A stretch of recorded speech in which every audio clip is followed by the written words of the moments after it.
Good morning friends. Welcome to my YouTube channel glorious legal web.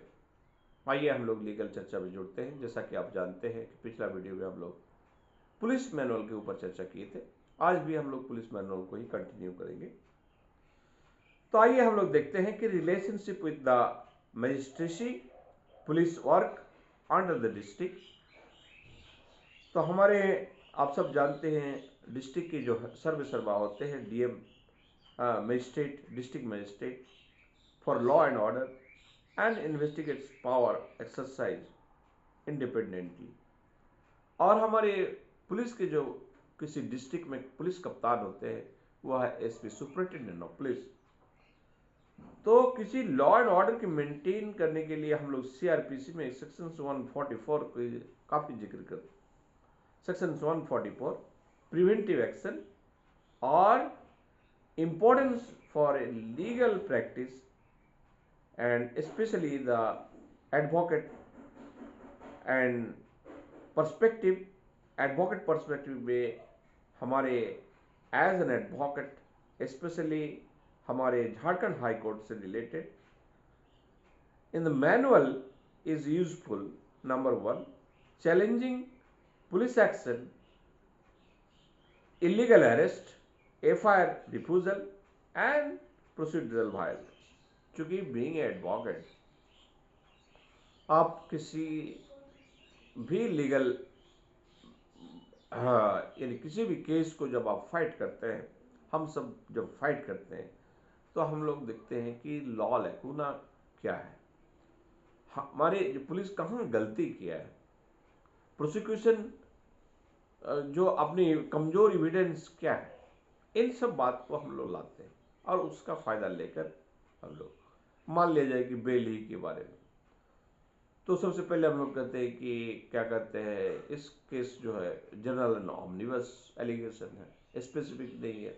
अगर specific allegation है, direct है, तो फिर उसके लिए अलग से हम लोग प्ली लेते हैं। कॉरोबोरेटेड एविडेंस का क्या माने है या नहीं, उस पर हम लोग जाते हैं। तो इन सारी बातें, तो कहने का मतलब है कि हमारी जो importance of the legal practice advocate perspective में एज एन एडवोकेट, स्पेशली हम लोग झारखंड हाईकोर्ट के संदर्भ में ये कहना चाह रहे हैं कि चैलेंजिंग पुलिस एक्शन, पुलिस के एक्शन को जब हम लोग चैलेंज करते हैं, इलीगल अरेस्ट, हम लोग ये कहते हैं कि ये जो अरेस्ट किया इलीगल अरेस्ट है। दूसरा, FIR रिफ्यूजल, ये FIR का कंटेंट ही नहीं है, FIR को हम लोग रिफ्यूजल करते हैं। और प्रोसीड्यूरल वायलेशन, और ये जो प्रोसीड्यूरल वायलेशन, हम लोग पुलिस मैनुअल की बात कर रहे हैं, तो FIR जिस तरह लॉज होना चाहिए, उनकी जो प्रोसीड्योर है वो प्रोसीड्योर फॉलो नहीं किया गया, तो that is the procedural violation. And criminal litigation, cross examination of IO, investigating officers, IO means investigating officer. तो ये क्रॉस एग्जामिनेशन जो होता है, और ट्रायल कोर्ट में आप देखे होंगे किसी भी, अगर जब गवाह होता है तो उस समय गवाह की बात सुना जाता है, तो फिर उनके अपोजिट पार्टी के एडवोकेट जो इसको क्रॉस करते हैं, उसको क्रॉस से पूछते हैं। इसी तरह आपके जो है प्रोसीड्यूरल लैप्सेस जो है बेनिफिट टू एक्यूज्ड, प्रोसीड्यूरल अगर लैप्स हो जाए तो डेफिनेटली उसका बेनिफिट एक्यूज्ड को मिलेगा। और राइट अगर मान लीजिए कि किसी का राइट इन्फ्रिंजमेंट होता है, आपको लगता है कि यहाँ पे कोई रीट जुरिडिक्शन बनता है, तो ऐसी स्थिति में आप रीट फाइल कर सकते हैं। It may be the criminal writ और it may be the civil writ. तो violations of the police manual, अगर पुलिस मैनुअल का वायलेशंस है तो ये क्या हो जाएगा, आर्बिट्रीनेस होगा, और ये आर्टिकल 14 का ग्राउंड बनेगा। एंड प्रैक्टिकल एग्जाम्पल के तौर पर, fails to register FIR, does not maintain case diary, अगर पुलिस जो है FIR रजिस्टर नहीं किया, आप कंप्लेंट के कंप्लेंट दे जा रहे हैं, रिटन एप्लीकेशन दे जा रहे हैं, डेफिनेटली उससे भी काम नहीं हुआ तो आप SP को भी दिए, फिर भी काम नहीं हुआ, तो डेफिनेटली आप कहाँ आएंगे। उसके बाद आप का ऑप्शन बनता है कि सिविल कोर्ट में जो है कंप्लेंट केस फाइल किए, उससे भी आपको मान लीजिए राहत नहीं मिला, तो आप क्या करेंगे, डेफिनेटली आप जो है क्रिमिनल रेट फाइल करेंगे। कहाँ पे, हाई कोर्ट में। एंड फिर ऐसे सिचुएशंस में आपके जो है violations of the police manual का वायलेशन माना जाएगा और आर्बिट्रीनेस, और डेफिनेटली ये आर्टिकल 14 का ग्राउंड होगा। प्रैक्टिकल एग्जाम्पल के तौर पर fails to register FIR and does not maintain case diary, अगर वो केस डायरी नहीं मेंटेन कर रहा है प्रोपरली, वायलेटिव्स अरेस्ट प्रोसीड्योर, तो दीज कैन बी चैलेंज, इसको चैलेंज कर सकते हैं हम लोग।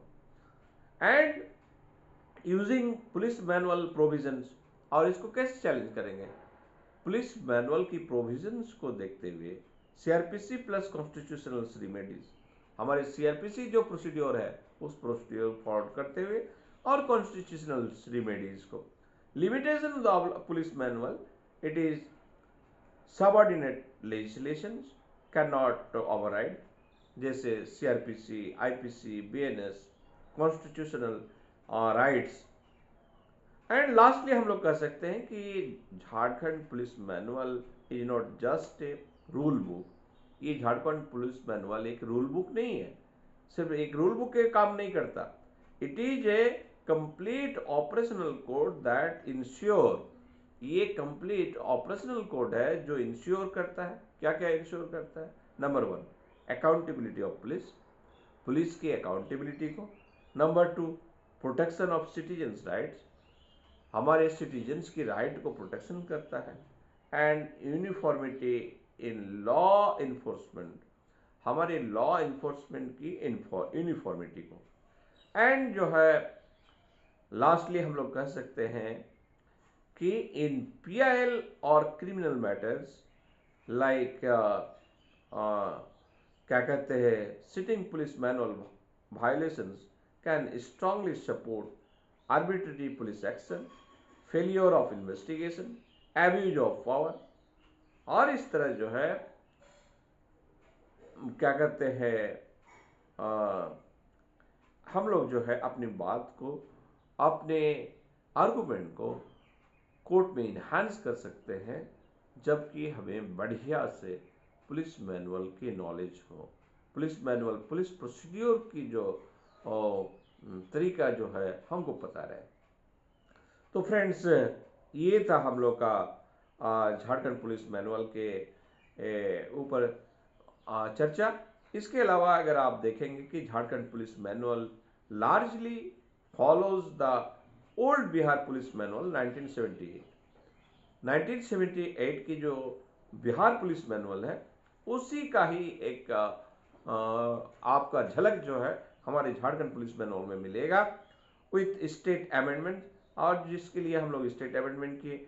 And it drives authority mainly from the police act 1861 and it is divided into volume, chapter and rules, rule 1 odd, and covering duties, investigation, discipline, administration, etc. अब जो है हम लोग डिस्कस इसके पहले कर ही चुके हैं कि नंबर 1 जो है general duties of police chapter 1 में है।